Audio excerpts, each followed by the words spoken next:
Millennium TV app from the App Store to stream our shows anywhere, anytime. Millennium TV. Welcome to Universal Pathways, a show brought to viewers worldwide right here on Saturdays from 1 o'clock to 2 p.m. Eastern Standard Time on Millennium News 24. Viewers can download the Millennium TV News app on their iPhone or Android devices from your Google Play Store. You can also watch us live on Roku, Apple TV, smart TVs, all smart TVs, Amazon Fire TV, Horizon Satellite Blu-ray, Satellite Beyond Boundaries, and also watch us live on Amazon Fire TV. The Millennium News Facebook page is also where we stream live as well, or you can go to our website at www.millenniumnews24.com. Again, that is millenniumtv24.com or millenniumnews24.com. Again, I'm your host, Curtis Douglas Ill. Today, I have the honor and pleasure to be with us in the studio by way of our link, streaming link, the honor, actor, entrepreneur, and philanthropist, Mr. Kevin Byrd. I just want to take the opportunity as well to give you a brief aspect of his bio. Today, he's going to be sharing with us pertaining to his foundation and also sharing with our viewers some perspective that they can now glean from his experience to basically see how they themselves continue on such path. Today, we have here Mr. Kevin Byrd is an award-winning actor, singer, and dancer from Utica, New York, who began his performing career at the age of 8. He gained recognition for his portrayal of Lieutenant John R. Fox in the 2006 History Channel documentary on a show, the documentary called Honor Deferred, produced by Al Roker, hosted by Samuel L. Jackson and Bernie Mac. His role earned him a National Association for Multi-Ethnicity in Communication, NAMIC, Vision Award nomination and led to the creation of a G.I. Joe action figure in his likeness.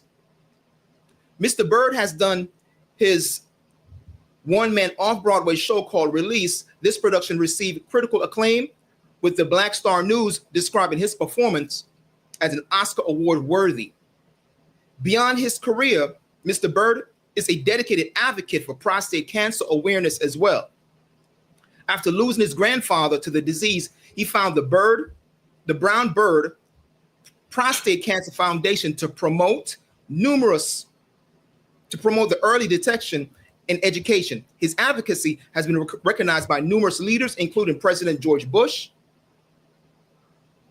W. Bush, President Barack Obama, Speaker Nancy Pelosi, and Elizabeth II. In 2008, he received a citation from Brooklyn Borough President Marty Markowitz for his efforts in raising awareness about prostate cancer as well. Since then, he has received numerous awards, including one from the person who actually set up this interview with us today, Mr. Carl Gray, who in 2019 honored Mr. Kevin Byrd with the Professional Service Innovation and Business Leadership Award at the Young Gifted and Black Entrepreneur Awards Gala in New York City. His contributions to both the arts and public health had made him a respected figure in his community and beyond, with the most recent award in May 2025 being named among the marquees who in America. Again, I'm your host, Curtis Douglas Ill. This is Universal Pathway. Welcome, Mr. Byrd. How are you today? Hi, how are you? So glad to be on your show today. I mean, I know I said much just now trying to introduce you, but if there's anything that you'd like to add as it pertains to your bio, please go ahead and let us know. Oh, no, you get a great introduction. I can't believe I've done so much. But thank you for the great introduction, Mr. Curtis. Not a problem. Here on the show, we try to have the audience know as much about who it is that's speaking.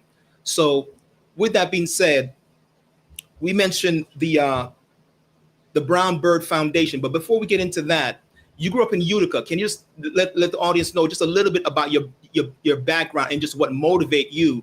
You and I were speaking shortly as well, and you mentioned your college experience, but just give us some perspective. What's your motivation in doing what it is that you do?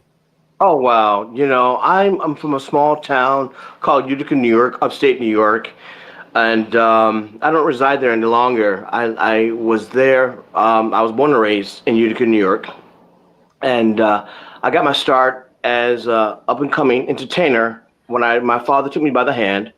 I told my dad I was about like 6 or 7. I had the dream of being a star, being a thespian, an entertainer, an actor, singer, dancer. And my dad took me to a workshop called the Rhythm Lights, and I was discovered by a lady by the name of Doris Yeager, and Okay. that's how I got my start in Utica. It was a very small city state, and so many great things were happening at a young age. I started performing with the Rhythm Lights in 1989, and I made my first headliner when I was about like 9 years old with the Rhythm Lights, doing a show, and it just was a blessing. It just was a blessing, and things just continued to grow and prosper. And I got my training in Utica at a young age with Doris Yeager, and another lady by the name of Cassandra Harris Lockwood discovered me as well. And I did a lot of local plays with Cassandra Harris Lockwood, The Wonderful Wizard of Oz, and I did a plethora of different plays in the community. And I was really humbled and honored by that. And I was also discovered by another lady by the name of Donna Kaleo. And as a dancer, she took me by the arms, and she said, "You are a great entertainer." And she got me more exposure in Utica with different plays by Goodbye Girl, Oliver, Scrooge. And it just was just a blessing just to see the work and my life's dream just come alive when I was a little kid.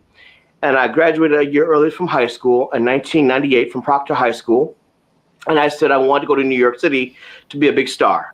And that began with a big lesson for me. Wow, that is awesome.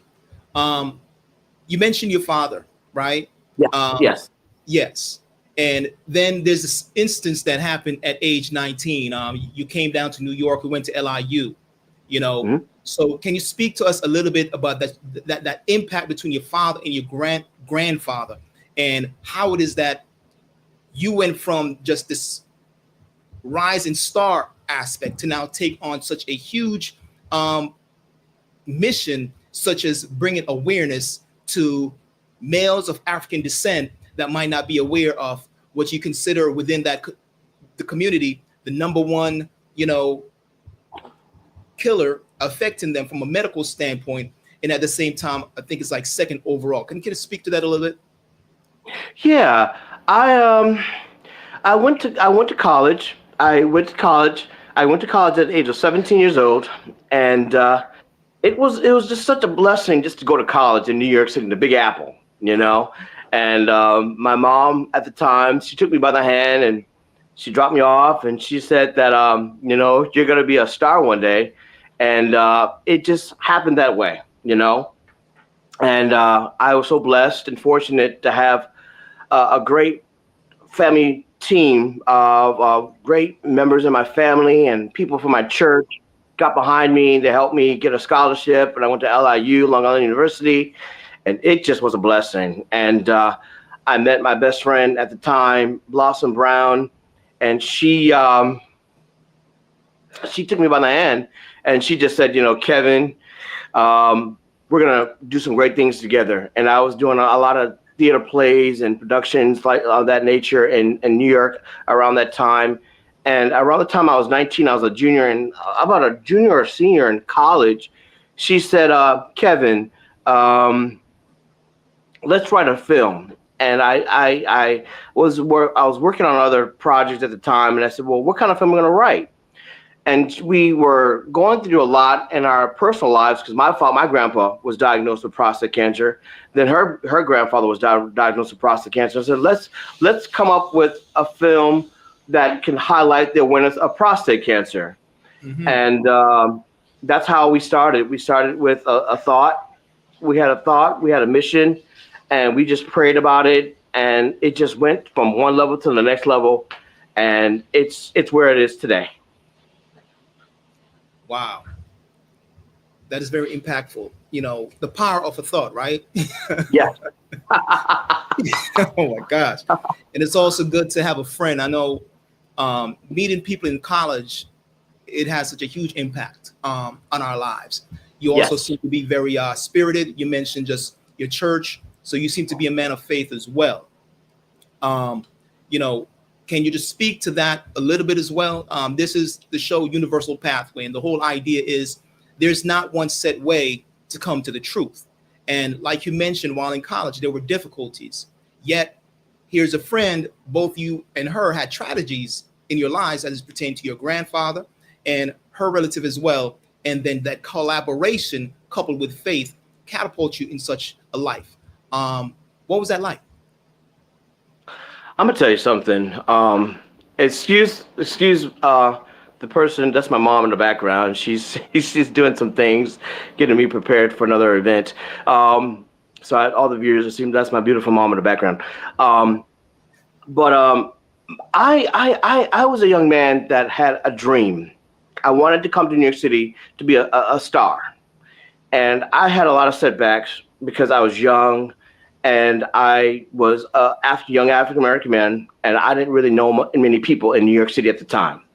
And so I just went out and I just said, let me just go out and do what I can do, because I got a lot of training in Utica as an actor, singer, dancer, and an overall entertainer, overall performer.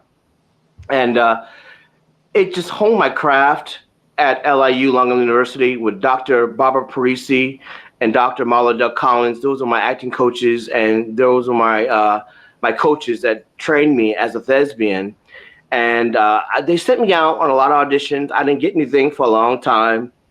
I was getting discouraged, but I just kept going. I kept going out, auditioning, while I was doing my classes and auditioning on the side. And finally, I got some breakthroughs, and it's been a blessing. And I can't have been here by myself. I don't live in Utica anymore in New York City. I live in the southern states, in the United States of America right now. And I've just been so fortunate and so blessed to just have some great people working with me right now. And I'm just excited for what God has been doing in my life. I got my first big break with The Last Days. I wrote, produced, and starred as The Last Days.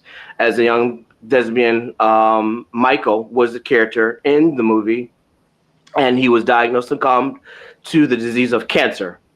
And it just went from there. It was screened at the Spike Lee Street Theater, and it just went for another level. Okay. So you mentioned that prostate cancer. Are you okay? Yes, I had something in my throat. I'm sorry about that. Oh, not a problem. Not a problem. It's a few things. Like, the truth is, when I looked at everything that you've done, you have done a lot in a very short period of time. Most people have not done what you've done and got the exposure that you've gotten in a short period of time. Like, as I looked into your background, I was like, wow, you've been busy. Yeah. Yes. I've been very busy. Yes. Very. Very busy. At one point in Long Island, you know, you were a part of the Chamber of Commerce. Yes. Right? 100 Black Men. Right? Yes. Yes. You had a lot of roles, which I'm sure is impactful in just your outreach as it pertains to your foundation. Right? So can you just kind of speak to that a little bit as you now just show the influence that you've now had here in New York as well? Oh, yeah. Phil Andrews is the president of the Long Island African American Chamber of Commerce, and he's also the president of the 100 Black Men of America in the chapter, New York chapter. And he took me by the hand at a young age. He said, you know, Kevin, you have some great things going on with your life. And he asked me to serve with him as his health chairman for the Long Island African American Chambers of Commerce. And I said, yes, I'd love to serve with you. And he asked me to serve with him as the health chairman for the 100 Black Men of America as well, in the Long Island branch.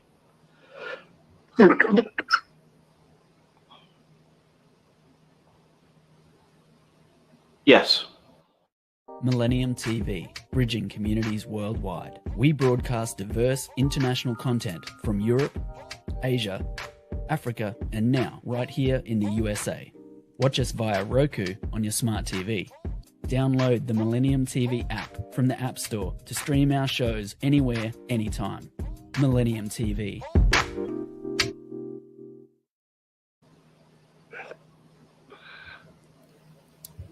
Welcome back. Welcome back. Welcome back to Universal Pathways. We had some technical difficulties there. We had to go to a quick commercial break. Are you still there, Kevin? Yes, I'm here, sir. Okay, awesome. Do you need to get some water, or are you okay? I'm good. I'm good now. Thank you so much. Oh, not a problem. Yeah. I live down south, and it's hot down south. So it's not hot where in my place, but it's the humidity today. It's really hot today. Understood. Totally. I think sometimes in the studio, it gets very hot as well. I actually have the AC running in the background there, if you could hear that. But Yes. all is truly understood. Like we were saying before the brief commercial break, you've done a lot, and rightfully so. Even the recent 2025 Who's Who, the Marcus Who's Who, you've met a lot of people. You've interacted with a lot of people. And some of our audience viewers watching might be on a similar path and wonder, how can I walk in such a big shoes? You're the CEO of a foundation that bring awareness to men from an African descent perspective pertaining to prostate cancer. Yes. Can you speak to that a little bit? We also know that in college, you met the co-founder to that organization, who's Blossom Brown. Am I saying that correct? Yes, that's correct. Yes. Okay. And that's basically the gist of what you're also looking to talk about today. So just please take the opportunity to just let people know what is that you do and how your foundation is making an impact here in America. Well, with the Byrd Foundation, we started in college. Chris Frierson, who was my producer and my director for the last days, he said to me, he said, Kevin, we have a great project with the last days. And Blossom Brown, she co-wrote the last days with me. And it just took off. We screened it at the Spike Lee Screening Theater in New York City at the Long Island University. And the screening theater was at Spike Lee Screening Theater. Sold out. We went on a tour with the last days. That was well received. And then after that, I just said, I would like to do something else with the last days. And we just kept going and emerging and meeting some great people along the way. And after that, the last days, we decided to do, I wanted to do something else around prostate cancer besides the last days. I wanted to do a one-man show. Okay. And I did a one-man show called Release. And then it was it was a one-man show that I started 6 characters. And I just said, it's time to just do something bigger than just the last day short film. I did a one-man show. It was featured at the Nuyorican Cafe, sold out. And it just was well received. One of the characters by the name of Smokey was diagnosed with prostate cancer. And from there, it just was a blessing to see the last day. To see the one-man show Release take off the way it took off. And then after Release, was at the Nuyorican Cafe. We toured with the Release, the one-man show, and went all the way up from off-Broadway at the Nuyorican Cafe to off-Broadway at the Players Theater in New York City. And then after we did the last days and then we did Release, we just said, okay, I think we have a lot of back, we got a lot of support from the last days. We got a lot of support from Release. We emerged with the American Cancer Society representatives. They would all come out to talk about prostate cancer at the end of my show or during intermission during a one-man show. And after that, we just said, let's just take it to the next level. And so we started the Byrd Foundation. We became a 501c3 and we had a board of directors, and it just went from one level to the next. and that's where we are today. The impact has been, oh wow, it's been a blessing. I'm not a person that likes to toot my own horn, but we've been blessed. We just got honored this year at the One Times Square billboard, and featured 4 nights in a row on the One Times Square billboard, which is the largest billboard in the world, reviewed by millions of people. And it was a blessing to see the Brown Byrd the Brown Byrd Foundation highlighted on such a big, massive billboard, bringing prostate cancer awareness to the world. That's what we had. It was the reading of it on the billboard, and it was seen by millions and millions of people around the world. And then we got a chance to do a whole new day for prostate cancer that I spearheaded back in February 2nd, 2009. Okay. And it's a day that we remember the men who died, and those who died of prostate cancer. We will wear a blue ribbon, light a blue candle, and have a 19 seconds of silence around the world to pay tribute and homage to men who've died of prostate cancer. And Niagara Falls Illumination Board, they came, and they've been blessing the Brown Byrd Foundation for, since February 2nd, 2013 to February 2nd, 2025. So we've had a partnership with the Niagara Falls Parks as well, where they illuminate the falls on the Canadian and on behalf of all the United States borders. So that's a big blessing, on behalf of all the USA and Canadian borders. And we've been working with the Niagara Falls Park Illumination Board for going hopefully next year, it'll be 14 years. And the work has been received all the way up to Buckingham Palace on behalf of Her Majesty, Queen Elizabeth, the Pope, His Holiness, and Pope Benedict. And, right now we have received over 100 plus cities have joined forces with the Brown Byrd Foundation and honoring February 2nd as Prostate Cancer Awareness Observance Day in over 100 plus city-states around the world. And that's a lot of people. I don't know. We've reached the campaign, the prostate cancer campaign with the work that we've been doing has reached, I'm hoping, a good deal of people. But my father would tell you, my father Goran and mom Roxy would tell you, it wasn't about that. It was about my dad Goran. I told him, I said, Dad, I want to do something in the USA Today. I want to I want to promote and advertise about prostate cancer. And my dad funded it. And he said, Kevin, you're very passionate about this cause. So he was a financial backer, my dad Goran was.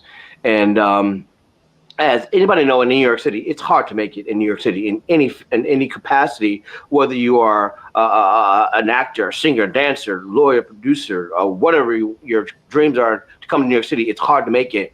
And there was a period I was very poor, and my dad, who is watching, hey, Dad, Goran, and Mom, Roxy, and my mom, Maddie, and my in-laws, the Pierre Charles family, they got behind me, and they said, we're going to push this with your work as an entertainer, as a philanthropist, as an advocate.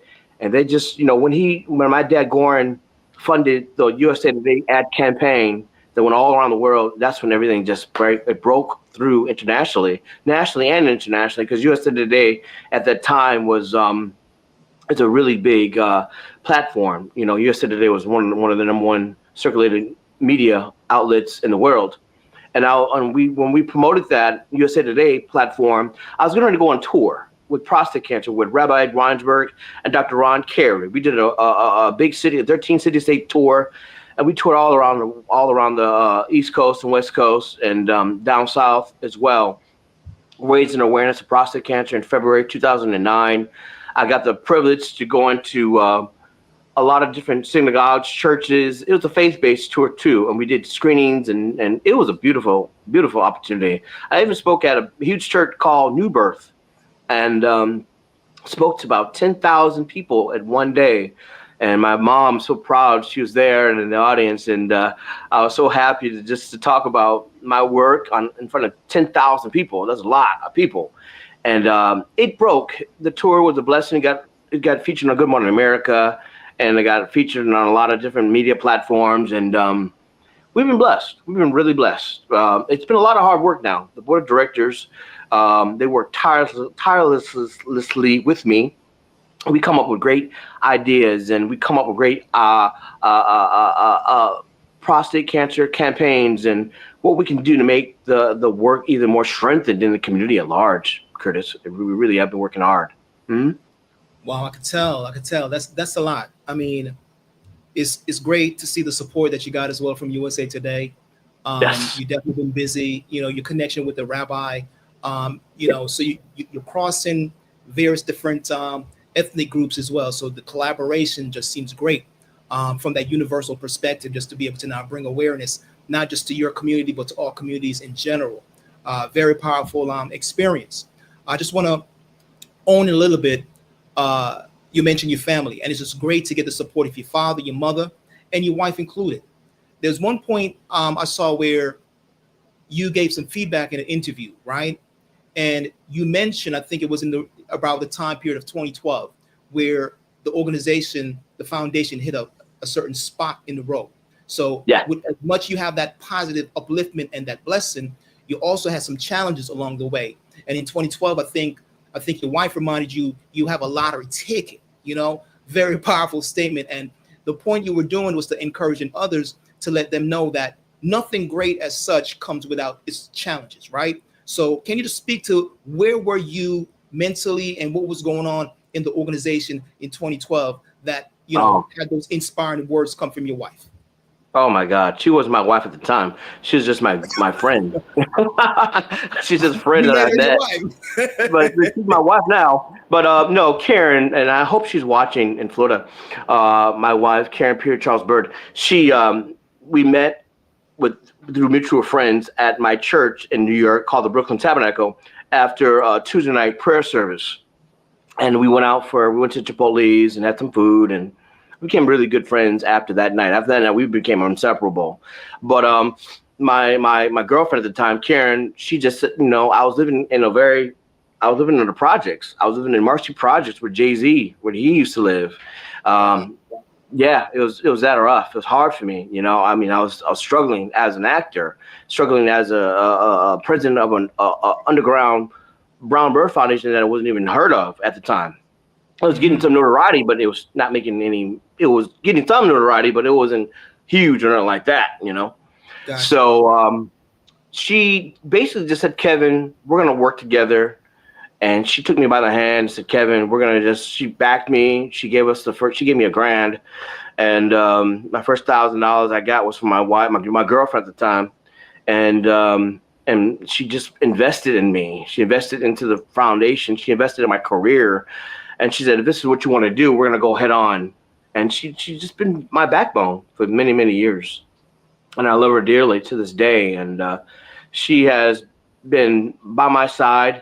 And she's been a backbone of strength and a pillar of strength for me. And I love her dearly. But she did tell me, she said, Kevin, you're sitting on a lottery ticket. You have to do something with this nonprofit. And it was hard because I was very poor. I didn't have a lot of money. I did the Last Days, and then I did some other projects. But people don't realize in show business, it's really hard to make money, full time. I was working as an educator full time, and I was just basically just kind of break ends meet. And we fell in love, after that night at Chipotle's, and we've been rocking and rolling for about going on 15 years next year together, and 12 years of marriage in August. So she's been my backbone. She's been my pillar of strength. All my interviews that I've had to give, she would always just be there, support me, guide me, and strengthen me, and be of a blessing to me. And I love her dearly. So if she's watching, Karen, I love you. I thank you for your support, and I thank you for your enduring efforts in being with your husband. And it's been a blessing that she's been in my life. Yeah, that's my lady. That's my girl. My life partner. Wow. That is awesome. Awesome. Yeah. Yeah, I could definitely tell that you've gotten a lot of inspiration and motivation, from a lot of people over the years. And oh my God, yeah. There's a gratitude there.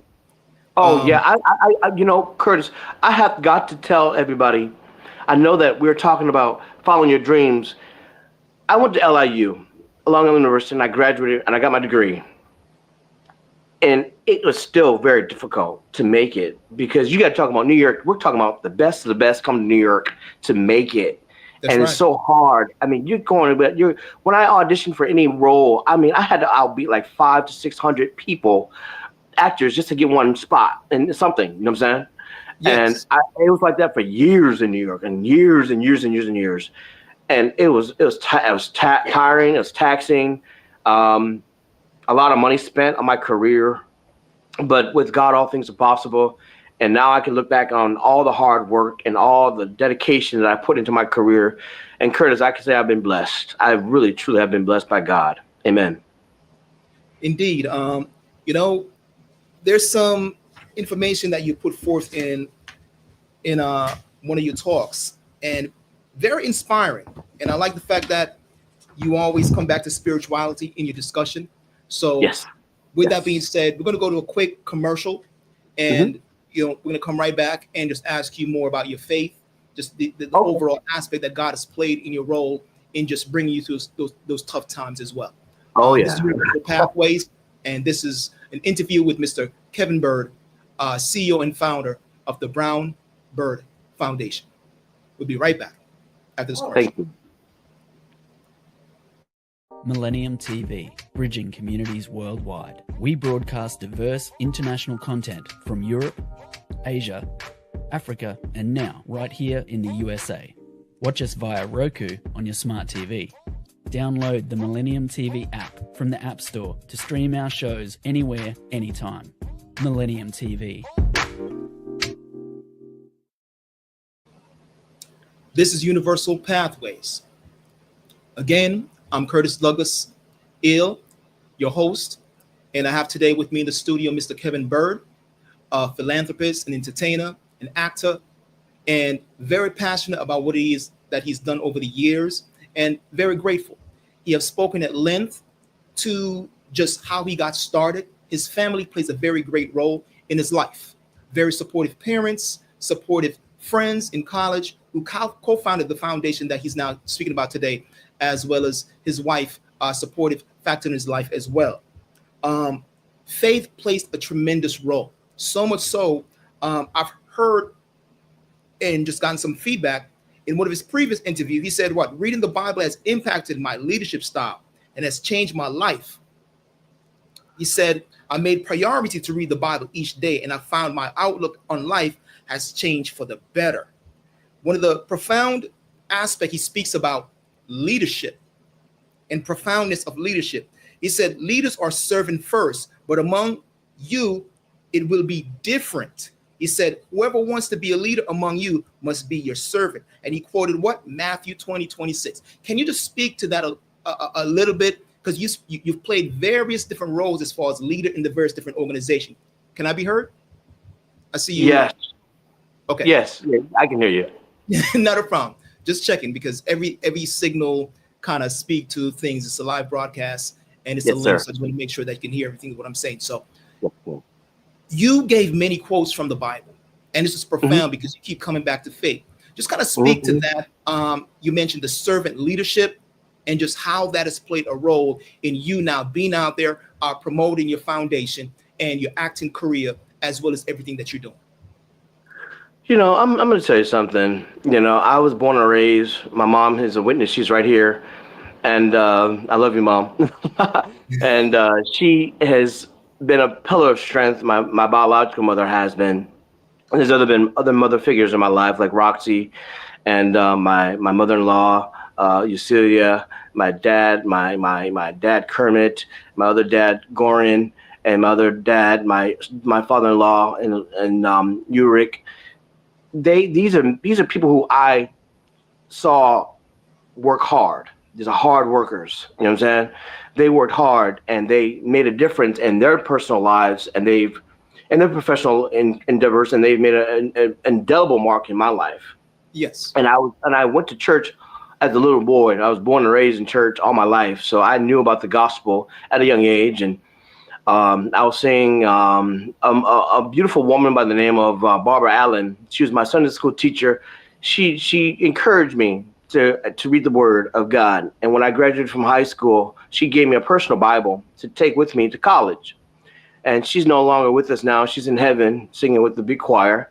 And another great woman was Virginia Austin, Miss Virginia Austin. She did a lot of Easter productions, Easter pageants, and I was singing her pageants and Easter productions. And I mean, these are people who got behind me at a young age. They saw something in me. I don't know what they saw, but they must have saw something good, because today, this is where I'm at today.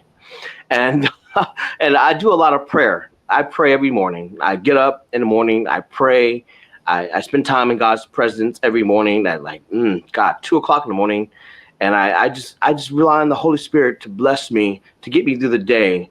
And I'm not ashamed of the gospel of Jesus Christ. I can't say that I did this by myself. It's been a lot of great work produced through the Brown Byrd, through my leadership, but it's been the power of God, power of prayer, power of fasting, power of get alone in his presence, and just watching him just use me as a vessel. And I'll tell anyone, just keep your vessel clean and watch God open doors that you'll never be able to shut, that the man will never be able to close. Because when God opens up a door, he opens it for the right reasons and the right timing. It may not come when you want it. It took me about 40 years to get to where I'm at today. But with hard work, perseverance, and keeping God number one, there's no indelible mark that you can make on this earth without the love of Jesus Christ in your life. He's real. And God has been my everything ever since I was a little boy. And I don't have children right now, but when I do have children, I want to leave a mark with them, a indelible mark of spiritual growth and authenticity, and just keeping God first. You got to keep God number one, and then everything else will add unto its place. Amen. Wow. Well said. I can't agree with you more. We ourselves, I know, in the Islamic world, the name Jesus is known as Isa. So, Okay. That is definitely shared universally. Different languages, cross barrier. The teaching is very profound of Jesus. So I agree with you 100%. Keep God first. And it's a beautiful thing to be a man of faith, to be a man who always come back. And you clearly have a background. Your parents raised you with principles. You have a lot of virtues surrounding you, and you still have your family supporting you in such a tremendous way where your career becomes important, which I see even one of the questions that I placed, to ask you today. You start at such an early age. It seemed clearly your parents saw something in you, and they got. Oh yeah. Yeah. Yeah, they saw a lot in me at a young age, and then on the way, I've met some really, really good people. One of my good friends, one of my best friends, his name is Joe Kelly.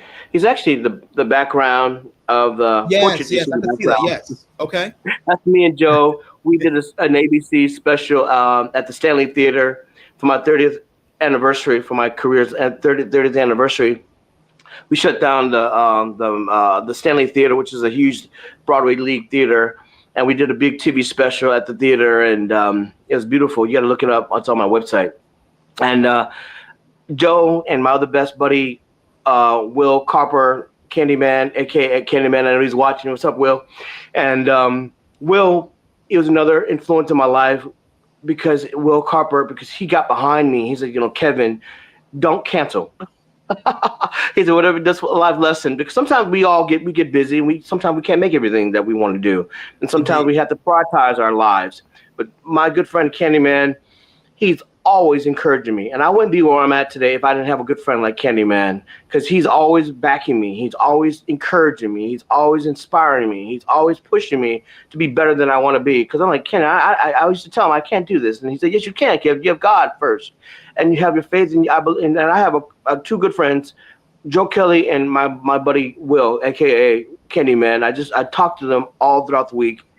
They're always encouraging me, and you got to have some good support team members, the people who love you, who want to see you make it, and not just see you fall by the wayside, but want to see you make it in all your endeavors and be successful and be a light. It's all about being a light in the darkness, and watching God continue to produce good things in your life. That's it.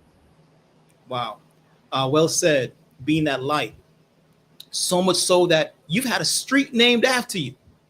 Yes, yes. Not everyone can say that they have a street named after them. I mean, speak Yeah. to us about that. Oh yeah. I don't talk about all my accolades because this is a lot.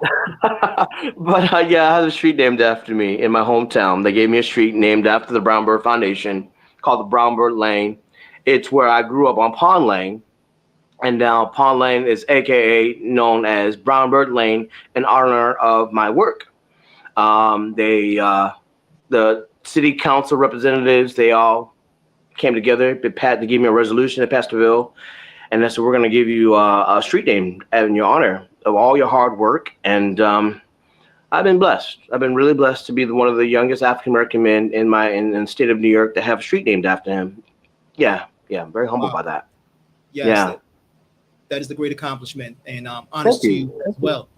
Speaking about that, some other honors. Mr. Carl Gray of the Young Gifted in Black Awards 2019. How did you meet Mr. Gray, and what was it like coming to New York for that gala and celebration? What was that like?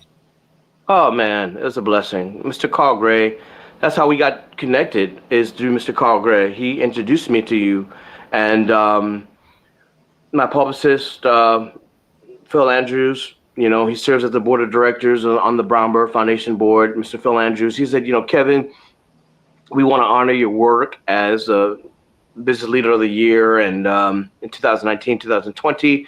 I said, yeah, okay, great. I didn't pay much attention to it until we had to go to the gala. So I was like, oh my God, a lot of people here. Susan Taylor was there, and a lot of big famous stars are there, and I was really humbled. But Mr. Carl Gray has been a good friend of mine, befriended friend of mine, and he's watched me grow. And anybody who could get behind me in the Brown Byrd Foundation back in 2019, 2020, I was like, this is great. I have a lot of respect for Mr. Carl Gray. I'm actually going to be serving with him on his board of directors coming up soon for 2025, 2026, going and beyond, hopefully, to help make his gala something astronomically bigger than what he's done right now. Because, with a nonprofit, you got to have your board of directors. We get behind the great leadership, and we all come together and try to work together as a team. And Mr. Carl Gray is a great man of faith, great man of integrity, great man of purpose in the community. And he is deserving of his flowers. I know when I first met him, I gave him a birthday gift. And I was like, this is my way of saying thank you. I gave him a card and I put some money in it to honor his 50th birthday, because I think it was $50 too. I gave him because I wanted to let him know you sowed a seed in me, but I'm sowing a seed back into you too. You know what I'm saying? Yeah. So it was a great exchange that night. And he's been a good friend of mine for many years now, since 2018 when I got nominated for the award. And he is just a great man of faith. And anybody who gets honored by his organization, it's really big. I mean, I got a New York State Senate resolution from my good friend Senator Kevin Parker, and the big honor, the award was crystal. It was beautiful. It was a gala of hundreds and hundreds of people there.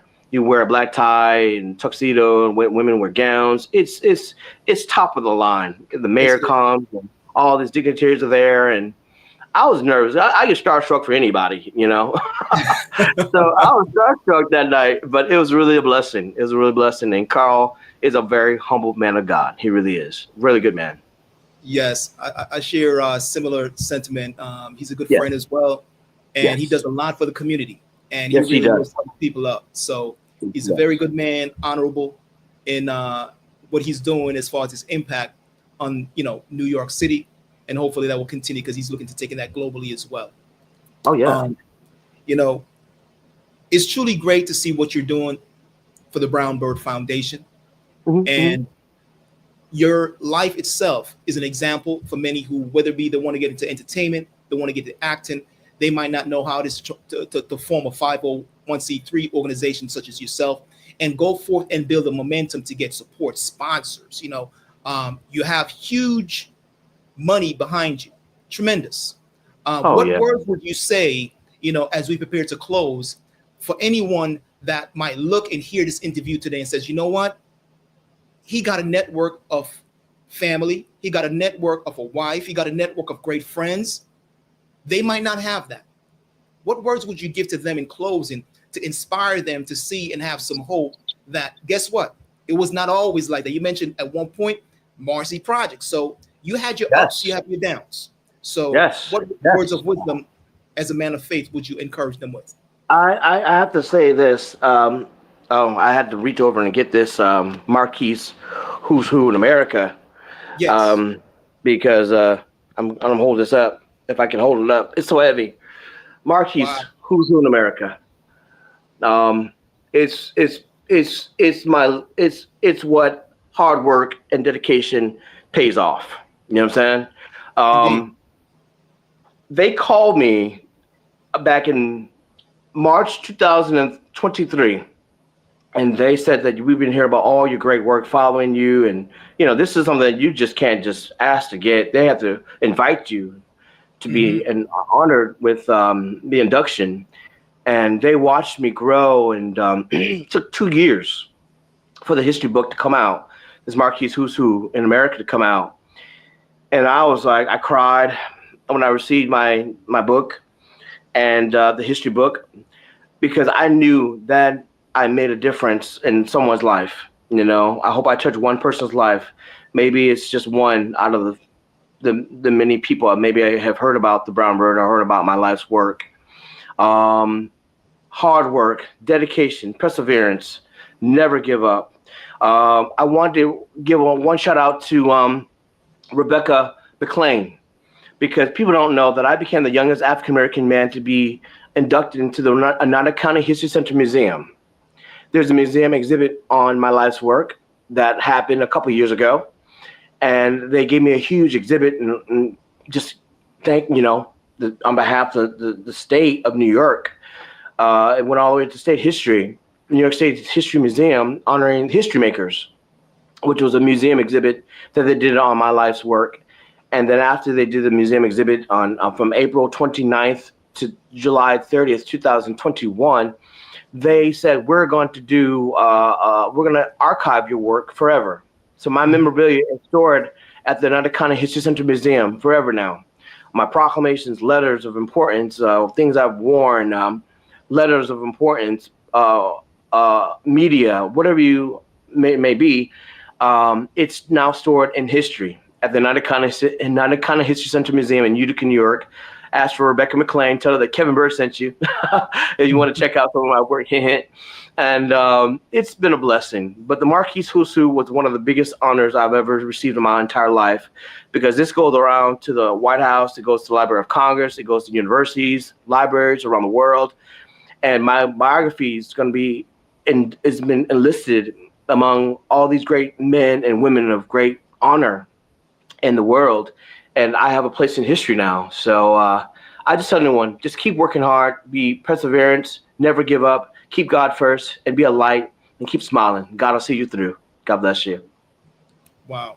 And again, we're speaking to Mr. Kevin Byrd, who also honored men of color, so-called men of color, African Americans, in a film is called Honors Deferred, right? Yeah. Yeah. Just real quick, just speak to that a little bit,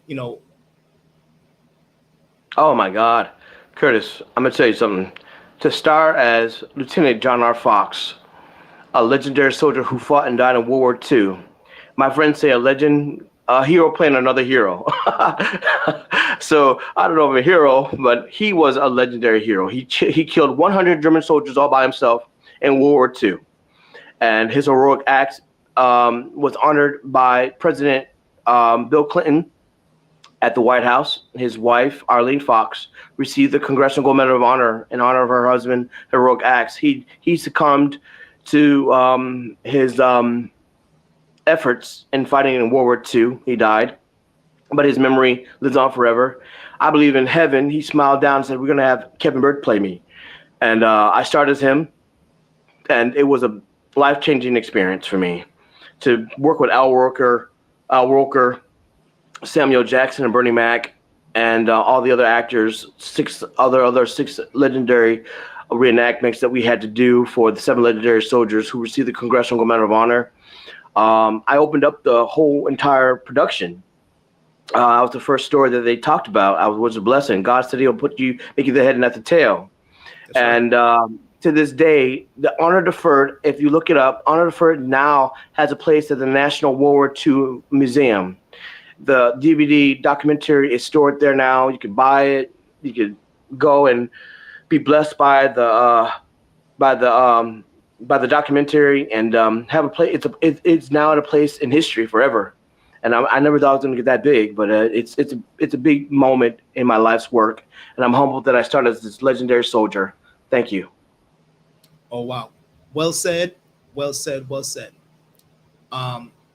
It's truly an honor to have had this interview today, and just see your life, and even just us wrapping up with the whole work you did with Honor Deferred. It kind of reminds me of so much honor in the history of our people here in America. And just some of just the misunderstanding as to how we're classified, right? So your life speaks volume, and it is the hope that all honors that are deferred, even to ones who have been misnamed, unfortunately, in so many different ways, that we'll truly get those honors as most Americans, etc. So again, Mr. Kevin Byrd, it's an honor. Is there anywhere that one could reach you on social media, # etc.? I have Facebook. I have Facebook. Actually, somebody else is controlling that. One of my marketing members of my marketing team, they control my Facebook account. I post very little bit, but they post on behalf of me. But you can check me out at my website at Brown Byrd, www.brown, BROWN, Byrd, BYRD, foundation.org. And you can see all the great things that we're doing, interviews, and you could shop at my online store and see all the great things that we're doing. Sorry about that. See all the great things we're doing. I had to put the book down. Great things that we're doing in the community. And so humbled. And I want to tell people, if you want to get a chance, you can check out Cafe Press. They've had some great memorabilia stuff on my life's work, and coffee mugs and T-shirts and things like that. Go out and buy it. And it's on Cafe Press. It's on my Brown Byrd Foundation's website. You can go shopping and get some great memorabilia. But I wanted to say to you, Curtis, thank you. I know that my mom was walking back and forth. She was so excited. She was calling all her friends, telling them to tune in. That's why you saw her walking back and forth. But she's just so excited for me, and she is able to see her son live out his dreams. And I'm turning 45 this year, December 12th. And it's been a long journey. But I thank everybody in my hometown if they're watching, everybody around the world who's watching. I'm just a little guy named Kevin Byrd who had a dream. And I've watched my dream go from a small town to all the way to the biggest billboard, one Times Square billboard this year for 4 nights from January 25th to the 27th. I think the 21st or the 25th, something like that. But 4 nights in a row, I just saw my life work just light up the whole city. And it's been a blessing. And it's been a whirlwind of blessings and honor from Jesus Christ. But Curtis, thank you for allowing me to be here. And I'm so humbled and so grateful to be on your talk show, Millennium News 24. Not a problem. Sounds great, Kevin. Thank you so much, and honor to your mom as well. As Moorish Americans, a part of our teaching is that our mothers come first, women come first. And, That's right. Job, in just teaching our people just to do a lot of correctiveness so we can get our honors that's been deferred as well. Just reminding us, we're not Negroes, Black, or colored, and that we have a rich history as Moorish American. Kevin, thank you so much. It's truly an honor. And give your mom my regards as well. All right, it's truly understood. Peace and love. Peace and love. As we get ready to close here. Oh, beautiful, beautiful. And honors to Mr. Carl Gray for setting this interview up as well.